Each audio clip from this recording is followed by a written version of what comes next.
This meeting is being recorded.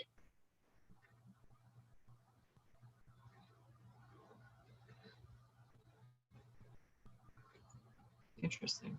Okay. So I don't know what happened. I totally got dropped out of my Zoom video that I was doing for the first part. So this is part 2. And it also told me I have a new virtual background. So I'm trying that shit out. It's kind of cool because if you'll notice, I'm sitting perfectly still, but you can actually see my energy moving, which is kind of perfect for what I'm doing. Because see, now I'm going to move and you can see it kind of blur around and stuff, right? But watch, I'm going to be perfectly still.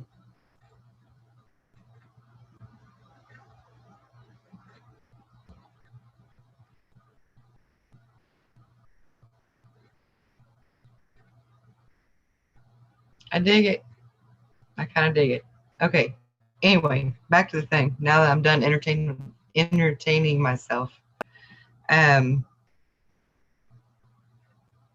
I was talking about how all of the different ancient peoples had the categories of scalar waves divided up into 12 around the whole, right?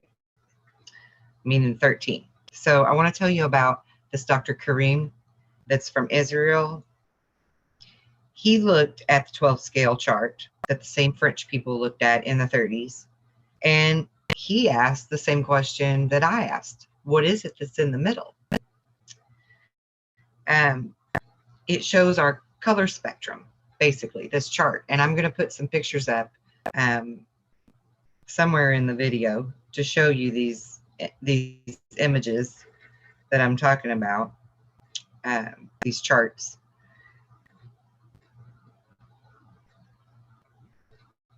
But anyway, the 12, I had to look at my notes again because I've got tons of notes about this.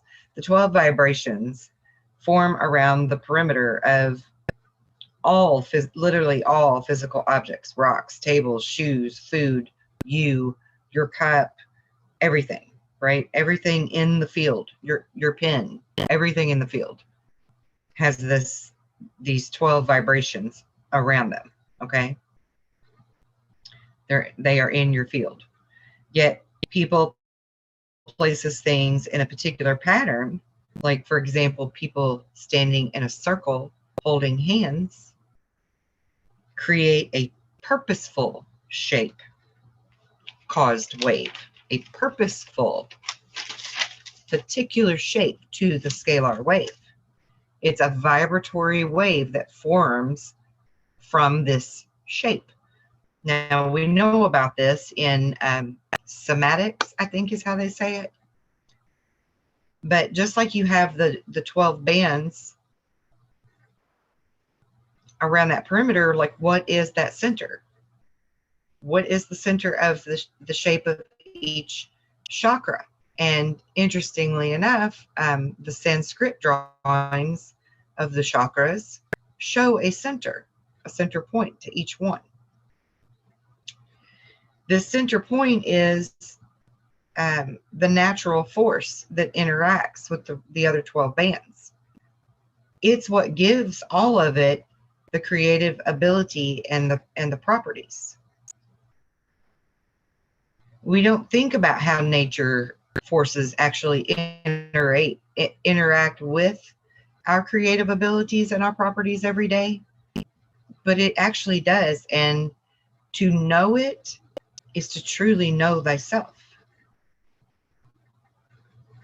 Like Jesus said, once you learn to detect that force, you can begin to experiment with it, with anything that's a 2D or a 3D shape, and manipulate it, change it, manifest it immediately. Like you can be a novice at this. You can be a newbie and start learning it, start manipulating things and watching. So anyway, he identified the higher harmonic of gold. Oh, this thing. Okay, if you can see that thing that just popped up on my screen, this is Zoom converting the first half of this video. I apologize. Give me just a minute because it's got to show me the file part first before I close it or it's all gone. Okay, now we're done.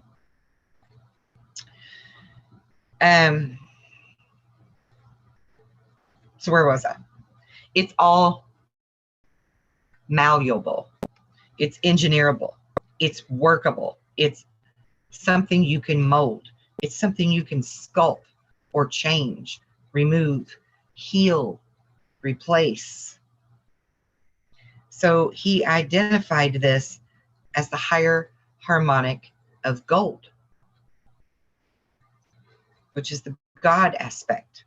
This is what you see in all the traditions around the Godheads, around the saints' heads.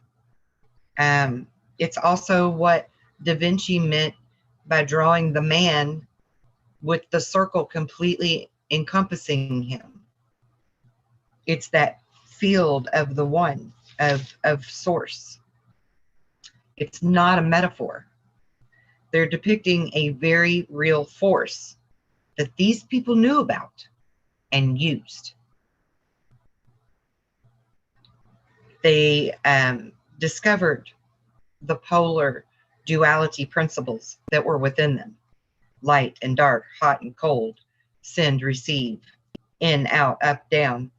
So the center of the 12 bands can take on any form by way of more movement. More movement in some of the 12 than in others. For example, like in combinations thereof, okay?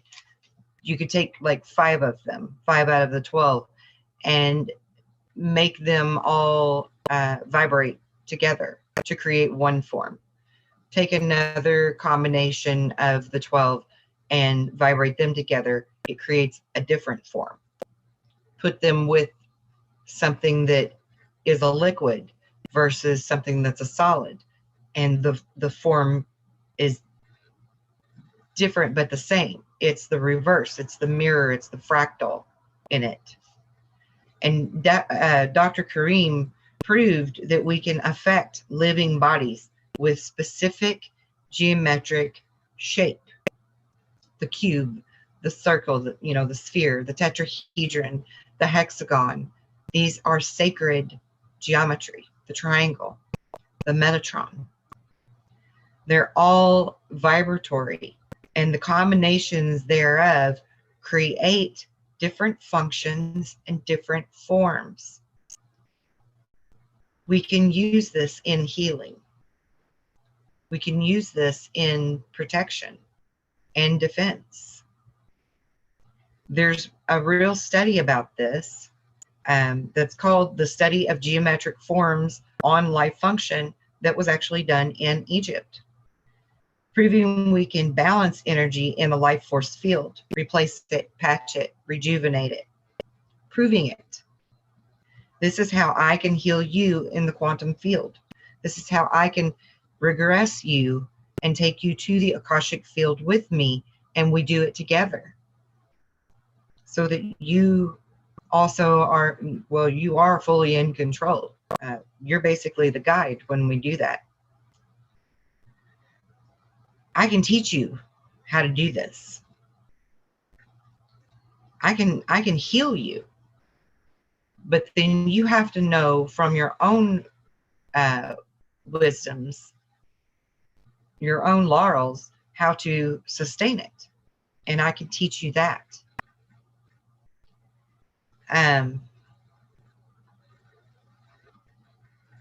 By the way, these 12 bands that I keep speaking of scalar waves are actually known to you as the visible light spectrum.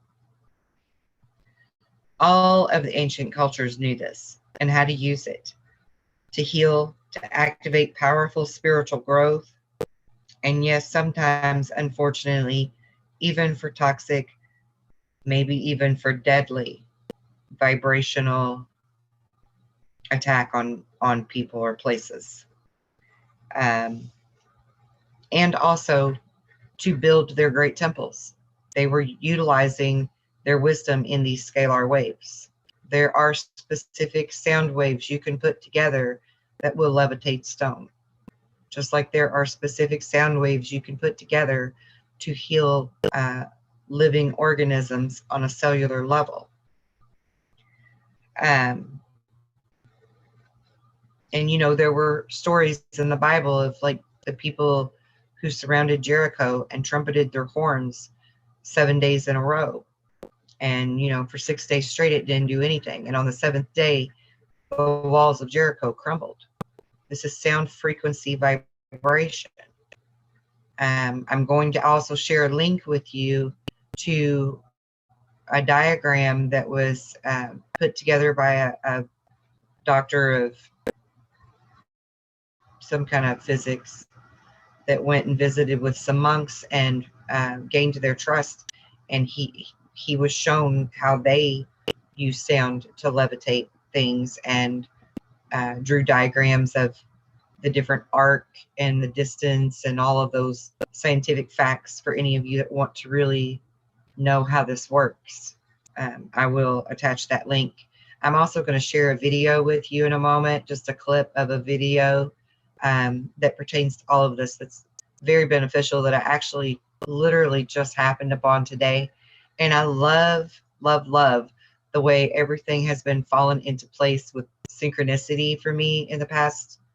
I keep calling it irony or ironic, but it's synchronicity at its finest. And I have like 5 other shows lined up to do videos that's all synchronistic with every bit of this, that all like helps to connect all the dots, basically.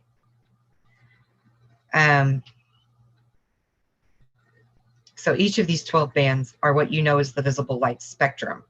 It's the colors, the rays, the waves, the angles, and yes, even the angels, because the angels are described as the 12 rays in the Bible, with a color and a tone and everything attributed to them. Even in the book of Enoch, which is very detailed, he has all of the information of the different angels and angles and colors and tones and so forth. The Nag Hammadi also is something that's well worth your time if you're not familiar with it, that pertains to all of this. So they each have their own divine power within them from that center nucleus of the Godhead of Source, just like you do. That truly is the Alpha, the Omega, the end and the beginning, the all that ever, the all that is and all that never was. It's a subtle but very powerful energy. And yeah, somatics is a great way, a great visual way to comprehend how we can create form through sound. Sacred geometry is called sacred for a reason. Mandalas were created for this reason. Sanskrit writing and shapes. The chakras all show you the proper shape, color, and tone for each band, each wave. And I've even shared that other videos that I've done in the past with my little, oh, can you see my coffee cup book? My coffee cup journal, maybe up there? I don't know. Anyway, I totally disappeared. We're going to get to that later. Let me turn that off. Let me just turn off the background. Here we go. Go back to normal, because I'm going to have to show you some paperwork in a minute. But my coffee cup book, I've shared this before, has all the chakras in it and all the tone frequencies and the colors that are attributed to them, and everything, like the elements that are attributed to them, the whole freaking deal, like the whole shebang. And anybody that's interested in that, I'm happy to share it with you. It might be on the forum on the website. I think once upon a time I put it there, but I'm not positive. Anyway, sacred geometry. It speaks to us. It always speaks to us when we see it. We know that it means something. When the crop circles are formed, that is the planet itself creating healing energy, frequencies, scalar waves to balance the planet. Light workers are actually participating in doing just that, creating these sacred geometrical shapes in different places. We can all do this. Those 12, 13 lessons that I have, that I'm offering, they teach you how to do all of that. Everything I'm talking about. Interesting side note. With any 5 vibrations together, you can animate an object and give physical 4D rise to it, like it's become a living sentient being.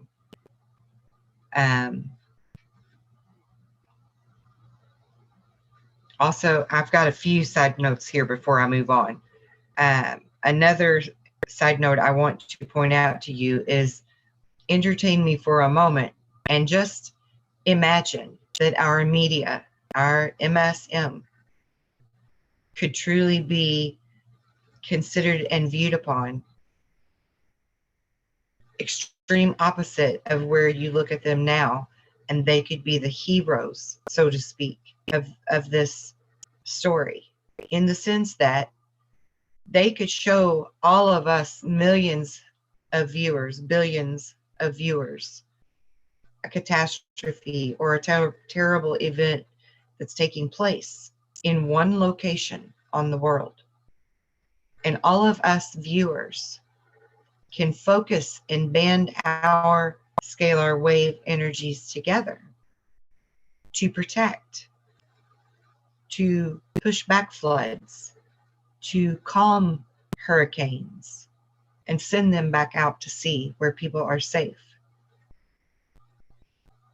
Instead of standing there and watching a tsunami play out in Japan or Indonesia or wherever we've seen them play out before on TV. Instead of standing there feeling hopeless and grief and despair and sadness and helplessness, stand there empowered, focused on improving their situation. Imagine how beautifully powerful and united we could be together like that. And the media would play a huge role in it, being the amplifiers, or the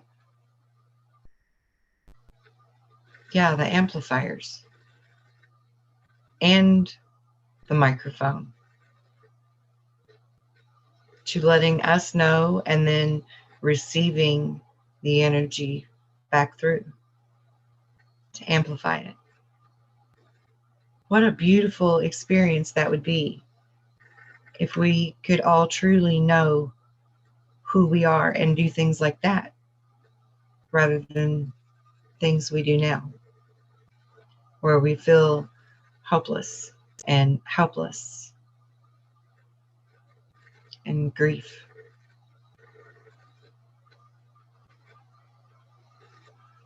Okay, so another side note that I've been thinking about recently is sharing with you how I learned that our outer layer of our aura, which also has colors and scalar waves and all that in it, you know, what we would perceive as a shield that we would put up it's already naturally there at all times, but in the sense of like a magnetic field. So if you look at the planet and how the planet has the spider-shaped waves around it, that's its magnetic field. If you see yourself as having that same magnetic field around you in the shape of an hourglass, when you're weak, when you're ill, when you're sick with a cold or whatever, haven't eaten for a while, completely exhausted, whatever the situation that would make your energy levels be lower, your magnetic field will weaken. And so more bad stuff can get in to you, right? On the EMF waves can affect you negatively. So unless you're consciously thinking about it to say, okay, put my shields back up, and you have enough life force energy to do that, you know, strength, inner will power, then your shield would, you know, increase or not, depending on your level of your energy. But thought would be another catalyst for putting your shield up, was my point. But if you understand, and that's just right now, the way you are right now, if you understood better who you are and that you are this electromagnetic scalar wave convergence, beautiful harmony, symphony of sound waves that's happening all the time, then you would understand better how to keep your life force and your shield both stronger. So, okay, and I wanted to explain to you too how I really started to figure out this shield thing, because your shield can go down for other reasons other than energy levels within the life force. It can be through thought. That was my point of thought powering it back up.